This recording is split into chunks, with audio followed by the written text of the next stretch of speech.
Hey, it's Matt O'Leary, and I'm a father of two now. These are the albums that you missed while I was doing fatherly things and not listening to a lot of new music, if I'm honest there, at least for a while. My son was born in May, but we were expecting him in April. He ended up being a little bit late. And in that whole springtime, I was really in family mode, but also listening to a lot of just kind of classics and kid favorites, or what have become my kids' favorites. So that's a lot of Lemon Twigs, A Dream Is All We Know. And besides that, a lot of Beach Boys. I've been diving through their catalog pretty heavily as well, with my daughter, with my newborn son, who's oblivious to it all. I think just in the chaos of having an infant, not sleeping very well, I needed some comfort food, and so the Lemon Twigs and the Beach Boys just really fit the bill. So I've been playing a lot of catch up in the last month or so, listening to all the albums that came out in the spring and the early summer, and I say missed because I think these are 5 records that probably flew under the radar. I don't see much talk about them at all, and they're just really good, so let's do it. First up is an album in line with all the Lemon Twigs love, so if you love the band, if you love A Dream Is All We Know, then you gotta listen to Will Fuller's All Fuller, No Filler.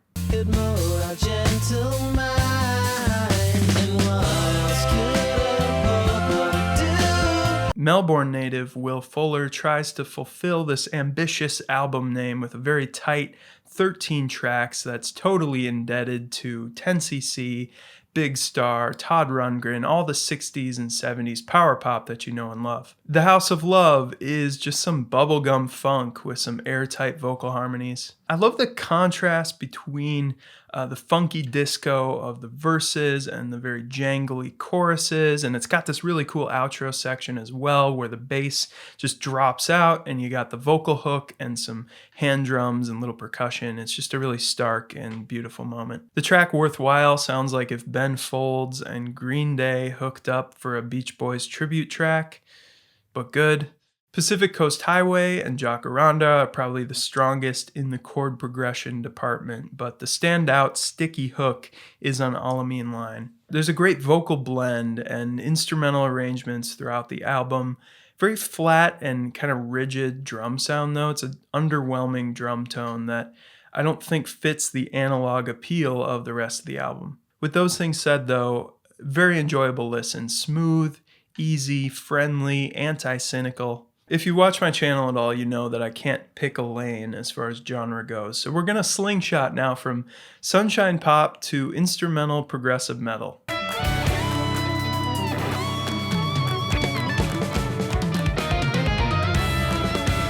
Richard Henshaw is a guitarist in Haken. If you know the genre at all, you know Richard's name. He is an excellent player, and his solo career started in 2019 with The Cocoon, which I thought was great. It's my favorite of all the Haken solo albums from different members, and I think probably the most Haken-y amongst them all too. I like that he's kept some of the low-key moments from that first album, like on the title track here. About 4 minutes in, there's this kind of just classical minimalism moment that reminds me of someone like Olafur Arnalds, before spiraling out into a distorted intricacy again.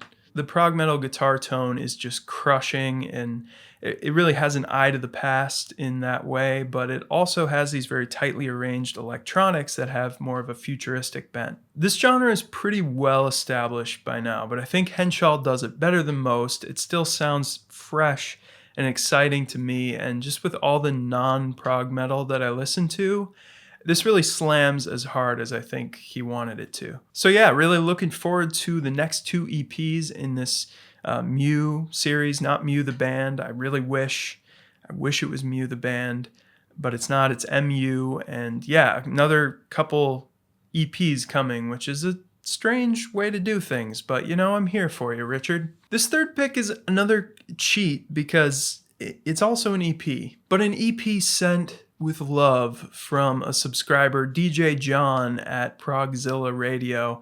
And I gotta thank the man because this is just right up my alley.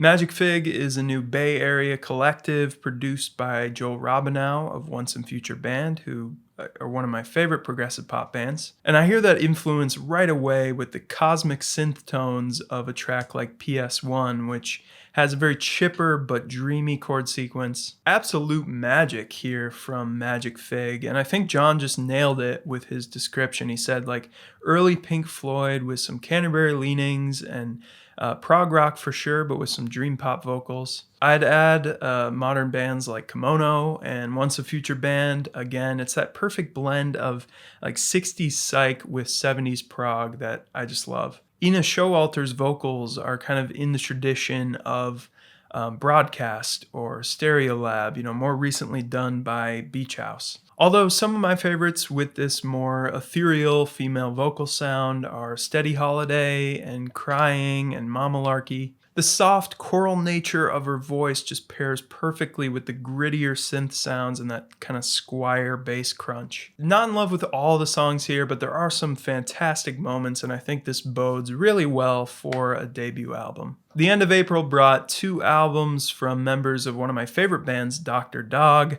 This first one from a guy who really gets around. Apparently he's played drums on a Taylor Swift track. He played with Cass McCombs and Grizzly Bear, Adrian Belew, Ween apparently.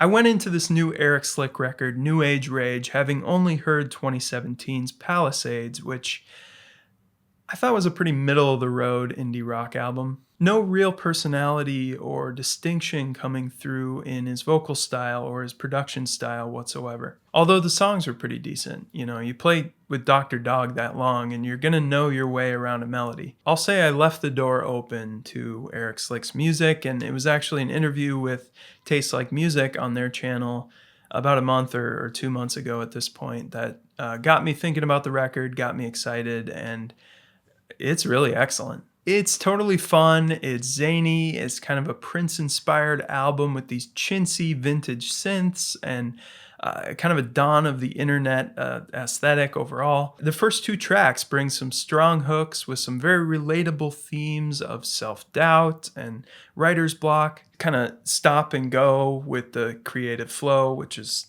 totally where I'm at right now. The glitchy dance funk continues on Rat Boy 2, complete with a sleazy horn section, some marimba antics. Probably my favorite track here. I love the syncopation. I love the just smorgasbord production approach. And Dr. Dog's expansion continues with the ever-expanding Scott McMickin's solo project with their new album, When It's Happening. This won't be the last time I come calling for you.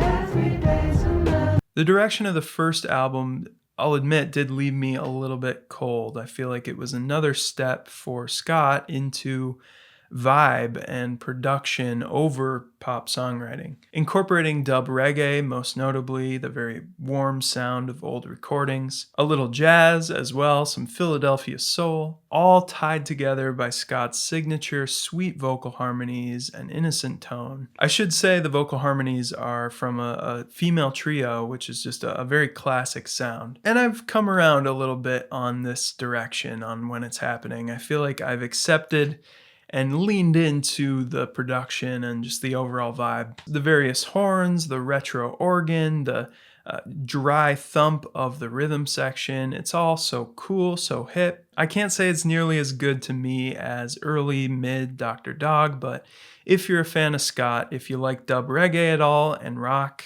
kind of mixed together, if you just like some really chill afternoon type of music, then this one's good. It goes down real smooth. All right. I said 5, but a couple of them were EPs, so I'm going to give you a bonus here. I mentioned Will Fuller's album. This next one, a little bit similar in that it really connects with the Lemon Twigs. I don't know what it is, but just my obsession with the band, and I'm just on a real 60s kick. But when I say an album draws heavily from that era, I mean it in a totally different way with this next album, because they explicitly say that they're trying to achieve the sound of an authentic 60s band. This is a deliberate pastiche. And yet, I love it.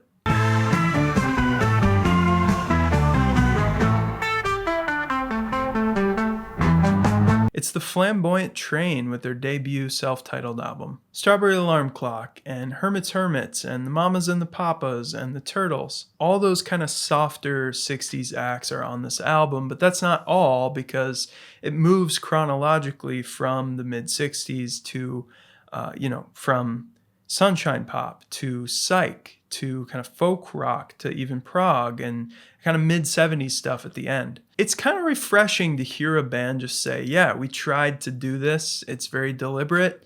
We like this music. We love this era. What's wrong with that? And still execute so well. With great songs like the opener Bloomed or the second track Moonlift, which really nails that 60s sunshine pop creepy sound. A sound that's so upbeat and so chipper that it's kind of scary, the same way that a doll can be the creepiest thing on earth. One thing that will probably be obvious to you when you listen to it that I thought about but didn't realize until I read some of the band's materials is that there was some AI involved in the creation of this album. I think vocally especially you'll notice that, it really just makes me think about how much I care about that.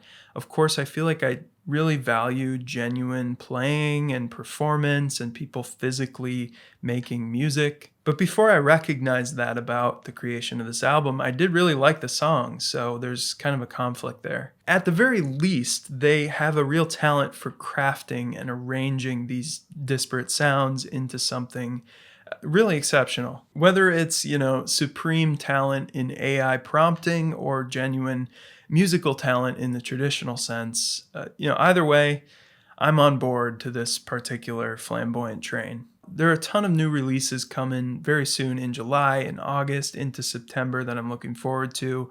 So I'm going to get on a more steady review schedule here coming up soon. I'll continue back at it with the New Music Monthly, some group videos with the prog folks on YouTube, and hopefully some more. We'll see what the future holds. A lot of sleeping, hopefully. And as always, thank you so much for watching.